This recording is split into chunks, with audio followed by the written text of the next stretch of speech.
Il-virus tal-COVID-19 għadu jiġri magħna. Il-ġimgħa li għaddiet f'Malta kienu rrappurtati 9 każi. Is-sitwazzjoni iżda hija kompletament differenti minn 5 snin ilu. Issa huwa trattat fuq l-istess livell ta' viruses bħal tal-influenza u rieħ komuni. Pazjenti fl-isptar minħabba l-COVID huma ftit u bħalissa m'hemmx każi l-ITU.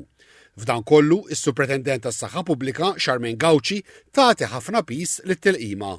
Mal-Professur Gauci reġġajna l-arloġġ lura 5 snin.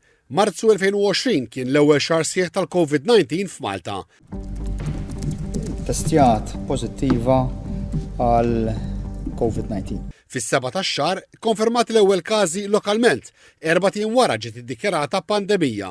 Bdew ir-restrizzjonijiet fuq l-ivvjaġġar, fetħu ċentri għat-testijiet u fi ftit jiem ingħalqu l-iskejjel, negozji u każini.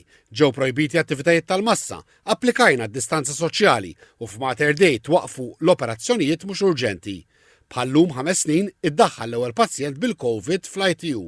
Għas-Supretendent tas-Saħħa Pubblika l-aktar diffiċli fil-pandemija kien meta l-każi bdew jiżdiedu u r-realtà li f'Malta hawn sptar ġenerali wieħed biss u ieħor f'Għawdex li rridu jitrattaw il-mart u l-kundizzjonijiet l-oħra kollha illi ma waqfux. Bli għamilna u bli ħdimna dejjem irnexxilna nagħtu sodda lil kull pazjent, inkluż anka sodda tal-ITU li jekk tħares anka lejn pajjiżi oħrajn ġieli kellhom diffikultajiet biex huma jlaħqu ma' dik id-domanda. Tammetti li diffiċli wkoll kien il-fatt li biex tikkontrolla s-sitwazzjoni kienu meħtieġa miżuri.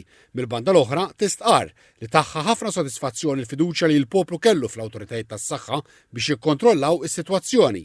Qalet li dan kien rifless fit-tilqim li qalet kieku ma kienx għalhekk is-sitwazzjoni kienet iddum aktar u l-possibilità ta' amwiet tkun ogħla.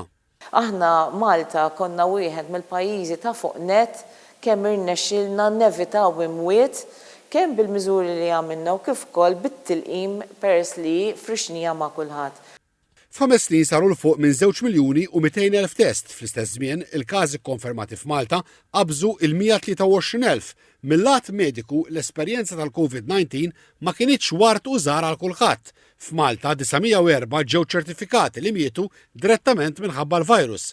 Hemm min kellu l-COVID u baqa' jkarkar bl-effetti sal-lum. Meta s-sintomi jibqgħu għal aktar minn 3 xhur jiġi klassifikat bħala pazjent b'long COVID.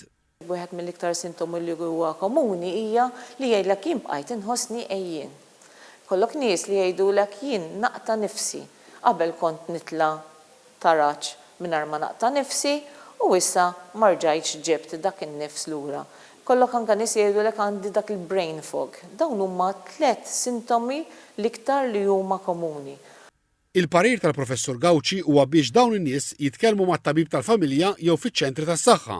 Qalet li ewlenin fost it-tagħlimiet mill-COVID-19 li dejjem tkun ippreparat li jkollok professjonisti mħarġa tajjeb li timxi dejjem fuq l-evidenza, l-importanza ta' komunikazzjoni spissa u trasparenti mal-pubbliku u l-kooperazzjoni internazzjonali.